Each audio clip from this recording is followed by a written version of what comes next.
Magandang araw. Ako si Cristina Adora at tatalakayin ko ang natutunan ko sa webinar na Enhancing Spirituality Through Reverence for the Elderly. Ang importanteng lesson learned na natutunan ko sa webinar ng elderly ay ang pagpapahalaga at pag-aalaga sa ating mga lolo at lola.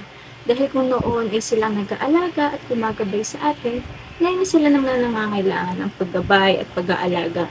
It's time to give back to them na may kasamang pusang loob at tunay na pagmamahal.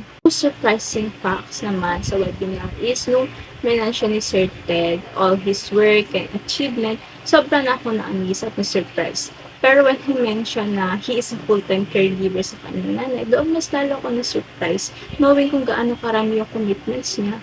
But Sir Ted knows his priority.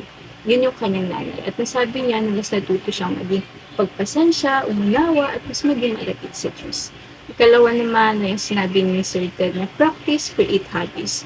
Kung noon ay practice makes perfect, pero ngayon sa buhay wala naman talagang perfecto, di ba?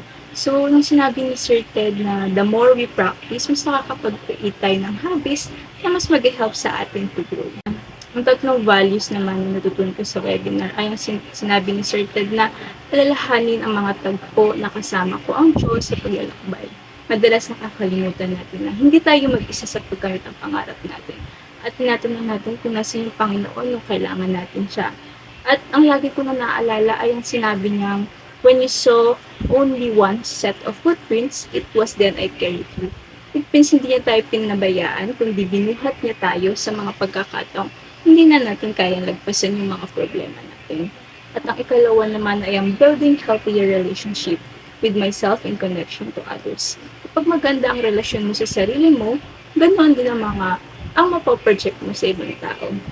At ang huli ay ang how God loved the lost, last at late. Sometimes sa pag-aalaga ng lolo at lola natin, we felt lost kasi mas maraming panahon na ginugugol natin sa pag-aalaga sa kanila. Ngunit ito yung assurance ni God na we are loved equally despite we felt lost, last, and late. 4 commitments na mailalagay ko at isa sa buhay ko ay una ay ang alagaan at mahalin ng ating lolo at lola habang may panahon pa. Ikalawa ay lumapit at humingi ng tulong at pasasalamat sa ating Panginoon sa panahon ng pagsubok kung nakamit man natin ang ating mga dinarasal. Ikatlo ay maglaan ng sapat na oras at panahon sa ating mga lolo at lola. At ang ikahuli ay enjoy ang bawat pagkakataon na kasama natin sila dahil ito lamang ang tanging nakakapagpasaya sa kanila at mas nagpapalakas ng loob at ng resistensya nila. Yun lamang at maraming salamat.